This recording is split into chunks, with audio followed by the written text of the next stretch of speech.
Robert the First, Sutton, Good Boss, Bad Boss, How to Be the Best, and Learn from the Worst.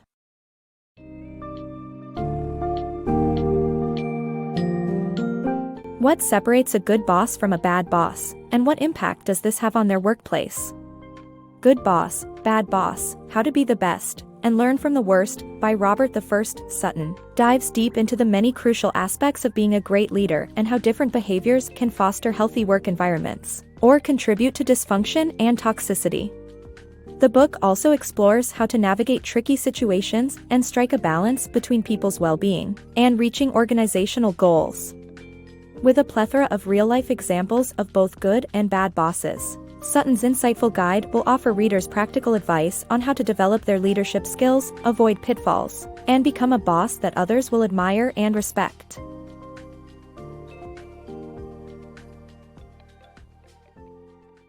Beware of bad bosses. Bad bosses, especially bullies, have a profoundly negative impact on their workplaces.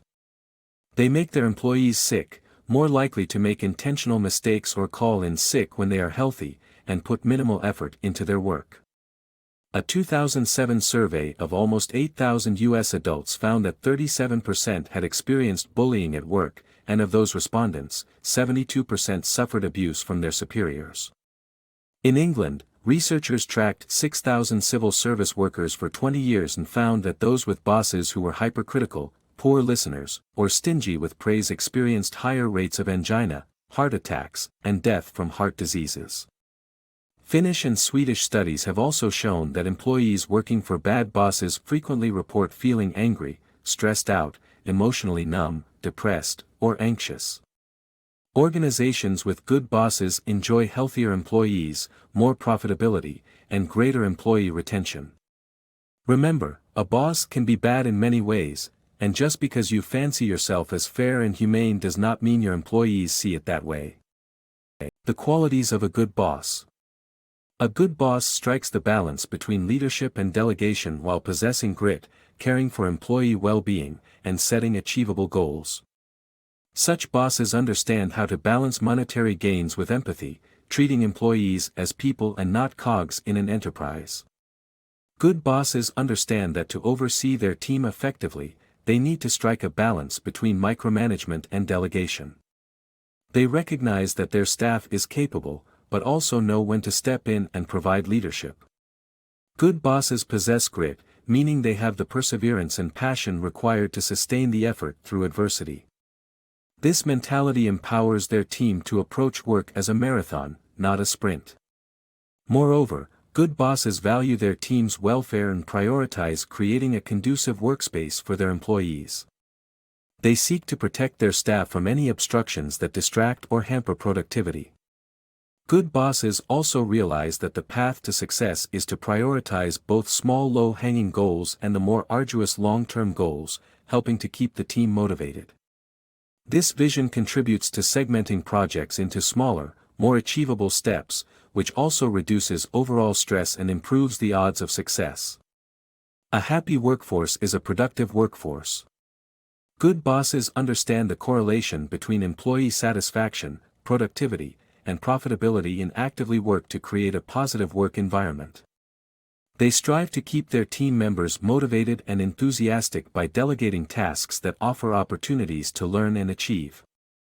In contrast, bad bosses tend to prioritize meeting performance goals to the detriment of their workforce.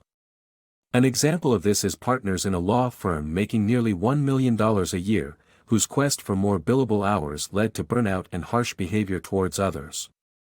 Bad bosses commonly overestimate their abilities and discount their employees' welfare. In contrast, good bosses understand the need to balance work with care, striking the balance between monetary gains and employee well-being. The truth about bosses. Bosses often receive more credit or blame than they deserve. They only contribute 15% to the gap between good and bad organizational performance, yet they receive 50% of the credit or blame. Bosses cannot create the romance of leadership, but they can act with confidence and take control. Good bosses balance performance and humanity, being decisive, giving credit to employees, and admitting mistakes. CEO Michael McCain of Maple Leaf Foods set an example in 2008 when he publicly apologized for bacterial poisoning caused by the company's meat. Good bosses enhance dignity and pride while getting things done. Grumpiness, nastiness, laziness, and stupidity are contagious, so it is important for bosses to act poised and secure to gain followers.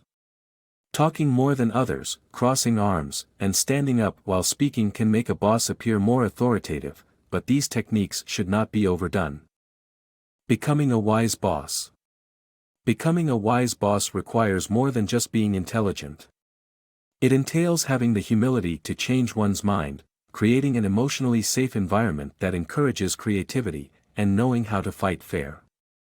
Wise bosses listen carefully, encourage people to express themselves freely, and appreciate their employees.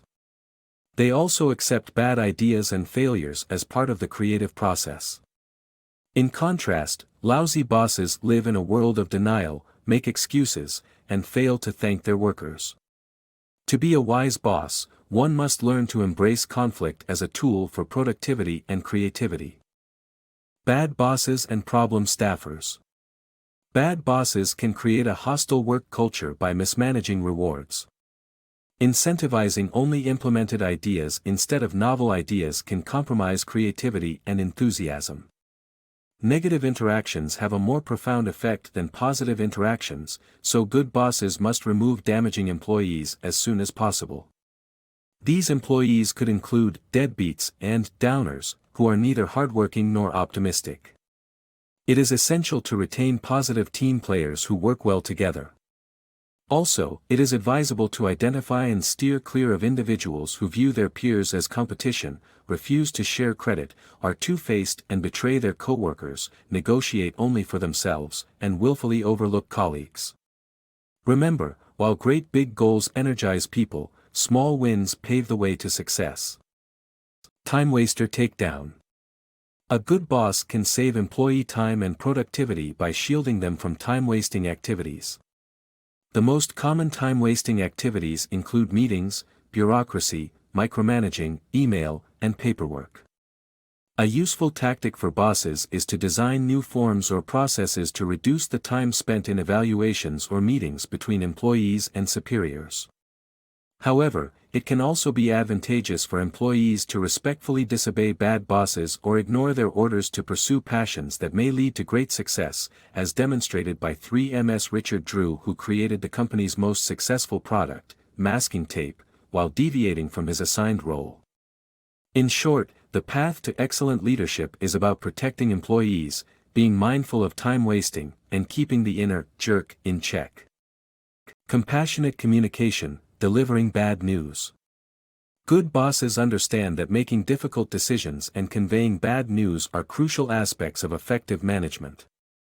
Bad bosses, on the other hand, tend to avoid such situations, which often exacerbates the existing problem. They tend to fire people flippantly over emails or text messages or humiliate them in front of others. In contrast, good bosses handle such scenarios with compassion, seeking alternative solutions before delivering the news. An excellent example of compassionate management is Paul Levy, the CEO of Boston's Beth Israel Deaconess Medical Center. In March 2009, he announced that he wanted to protect the hospital's lowest wage earners and avoid cutbacks. Staff members of higher rank offered to decline raises, work fewer hours, and donate vacation time to spare their fellow workers. To deliver bad news, good bosses fire carefully. They meet with underperformers privately before letting them go. They also make tough decisions quickly and efficiently and recruit someone to be the bad cop to their good cop if they can't break the bad news themselves. Informing employees about why you need to make hard choices and how those choices affect them is crucial. It would help if you avoided disparaging, bad-mouthing, or lying to your staff and discussing confidential or sensitive information. Overall, delivering bad news should be done with empathy, respect, and integrity, keeping in mind the impact it may have on employees' lives. Taming your inner tyrant. Bosses can turn abusive, and it's crucial to tame the inner tyrant. Bad bosses damage the organization and affect people's health. Although HR executives offer combat pay, it's best to let the subordinates tell when they behave poorly. Offering bonuses to subordinates, pointing out mistakes, apologizing, and moving on is essential. If one has to work with poisonous clients, extra fees and bonuses will help deal with the despot. It's crucial to remain emotionally detached in a toxic workplace, and if necessary, leave. The importance of self-awareness in bosses. A good boss understands the impact they have on their staff and strives to maintain self-awareness of their speech and actions.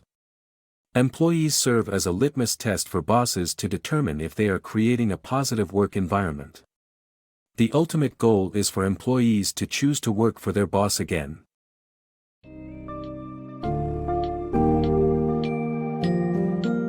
In the end, good boss, bad boss emphasizes that leadership is not just about achieving organizational goals, but about creating a healthy work environment where employees can thrive. Being a good boss entails striking a balance between performance and humanity, treating subordinates with care while ensuring goals are met. Good bosses are determined, decisive, and aware of their actions' impact on others. They foster creativity, stand up for their employees, learn from mistakes, and appreciate the role of small wins. While bad bosses can be toxic, create stress, and hurt those around them, the best bosses enhance the dignity and pride of their employees.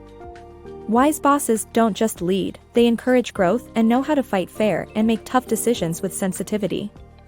Ultimately, good boss, bad boss serves as a roadmap for those who strive to improve their leadership skills and create a lasting positive impact on the lives of those they lead.